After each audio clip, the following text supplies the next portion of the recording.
Vous êtes-vous déjà demandé ce qui se passe dans une ferme qui produit des millions de sangsues? Si une créature a une apparence aussi horrible, pourquoi choisir de l'élever? Autrefois, cette espèce terrifiante qui fascine l'humanité depuis des millénaires possédait des capacités aujourd'hui exploitées à des fins lucratives. Pour en savoir plus, devenez membre de ma chaîne dès maintenant. En milieu agricole, les sangsues se nourrissent principalement d'escargots, de palourdes et même parfois de sang animal.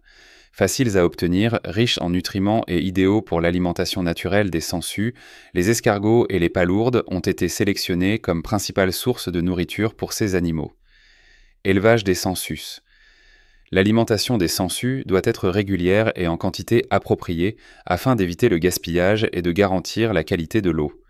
La quantité moyenne d'escargots et de palourdes nécessaire pour 1000 sangsues est d'environ 20 kg par semaine. Les fermes à sangsues sont situées dans des régions protégées du vent, mais bénéficiant néanmoins d'un ensoleillement important, ce qui favorise le drainage et l'irrigation. Le choix d'un emplacement approprié est essentiel. En moyenne, les bassins de ces zones mesurent 3 mètres de large et entre 1 mètre et 1 mètre et demi de profondeur et sont construits pour s'adapter aux dimensions de l'installation. Compte tenu de l'importance de cette étape, les éleveurs chinois de sangsues y accordent une attention particulière et un soin extraordinaire. Jetez un coup d'œil à ces sangsues, elles sont en bonne santé. L'élevage est limité aux espèces les plus saines. Celles qui sont physiquement actives ont une peau soyeuse, d'une couleur vive et sans aucune blessure. Les Chinois sont incroyablement audacieux et courageux. La simple vue de ces sangsues suffit à me terrifier. Quelqu'un d'autre partage-t-il les mêmes sentiments que Noël? Les éleveurs chinois récoltent généralement les sangsues adultes lorsqu'elles atteignent une longueur d'environ 10 à 12 cm. Cela se produit généralement après 6 à 12 mois de croissance. Ses mains semblent enfiler une aiguille comme si elles le faisaient. À mon avis, ce processus précède le séchage des sangsues, et il s'apparente à une véritable forme d'art. Malgré leur aspect parfois dérangeant, les sangsues séchées constituent en réalité une source de nourriture riche en nutriments et sont devenues un composant essentiel de nombreuses médecines traditionnelles, notamment chinoises. Il est temps d'explorer le monde fascinant des sangsues, qui va au-delà des histoires effrayantes. Se nourrissant de sang, les sangsues suscitent parfois crainte et répulsion, pourtant ces animaux sont utiles dans les domaines de la santé, de la science et des écosystèmes depuis des siècles. Il reste encore beaucoup à apprendre sur ces créatures fascinantes, même si l'élevage actuel des sangsues se concentre principalement sur leur culture à des fins de médecine traditionnelle et de recherche.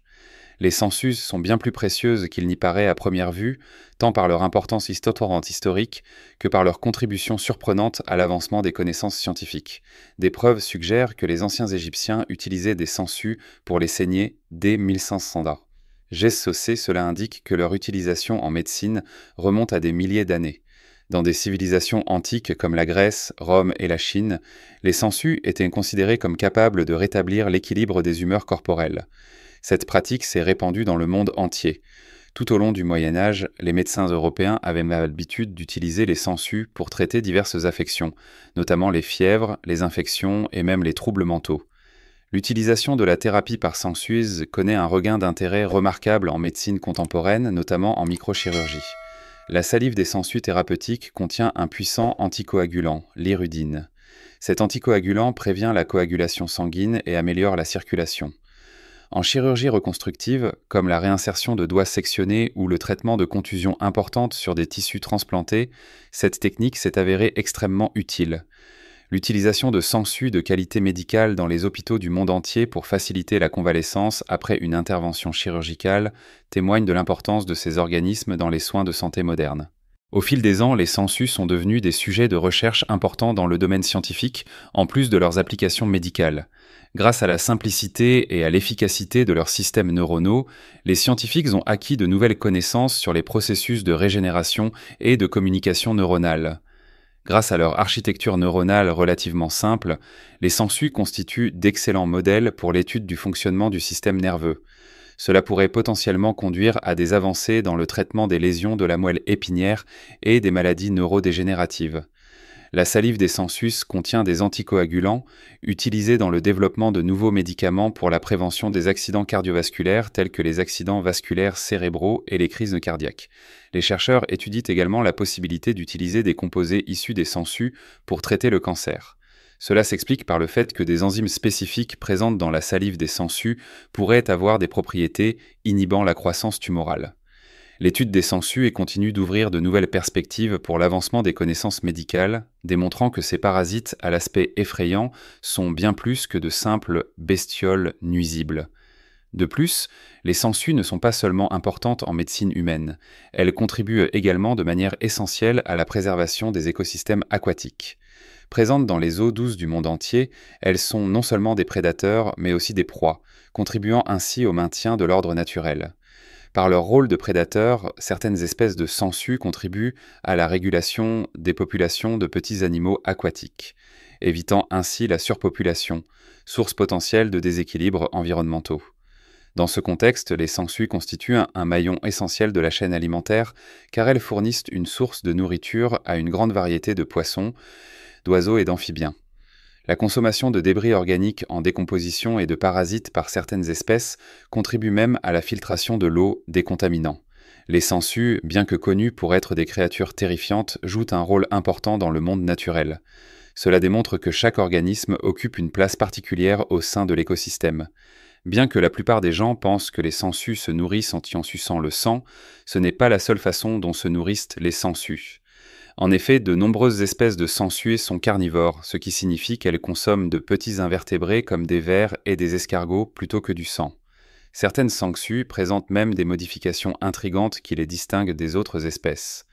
À titre d'exemple, la sangsue géante d'Amazonie, également connue sous le nom de Haementeria gilliani, peut atteindre 45 cm de long et est réputée pour ses dents énormes et acérées. La Tyrannobdella rex, souvent surnommée sangsue et T-rex, est une autre espèce fascinante récemment découverte. Cette espèce possède des dents gigantesques par rapport à sa taille et préfère se fixer aux muqueuses des mammifères. L'existence de ces espèces particulières illustre l'extraordinaire diversité de la famille des sangsues, démontrant qu'il reste encore beaucoup à apprendre sur ces insectes. Certaines fermes ont étendu leurs activités afin de répondre à la demande croissante de sangsues, malgré le fait que l'élevage conventionnel se concentre principalement sur la production de sangsues destinées à des applications médicales. Dans certaines sociétés, les sangsues sont actuellement élevées à des fins de recherche scientifique, comme fourniture pour les aquariums, voire pour la préparation d'aliments uniques. Dans certaines régions du monde, les sangsues séchées sont considérées comme un mets délicat et leur consommation est réputée pour ses nombreux bienfaits pour la santé. Face aux préoccupations environnementales croissantes, les pratiques d'élevage respectueuses des normes éthiques prennent une importance croissante. La diminution significative des populations de sangsues sauvages, due à une récolte excessive, a conduit à une attention accrue portée à des efforts de reproduction appropriés. Les chercheurs et les défenseurs de l'environnement ont pour objectif de protéger les populations de sangsues sauvages tout en répondant aux exigences des communautés scientifiques et médicales grâce à la promotion d'un élevage durable. Les sangsues ont longtemps été mal comprises et souvent craintes en raison de leurs tendances parasitaires.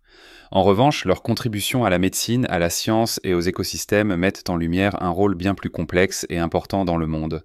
Les sangsues continuent d'être d'une immense utilité pour l'humanité, de multiples façons inattendues, allant de leur utilisation ancienne pour les saignées à leurs applications contemporaines en chirurgie et à la découverte de nouveaux médicaments. Ces organismes illustrent l'architecture exquise créée par la nature, qu'ils aident les scientifiques à comprendre la régénération neuronale ou à maintenir l'équilibre des écosystèmes aquatiques. Il est possible de saisir l'importance réelle des sangsues pour la santé humaine et l'environnement si nous parvenons à les apprécier au-delà de leur apparence effrayante.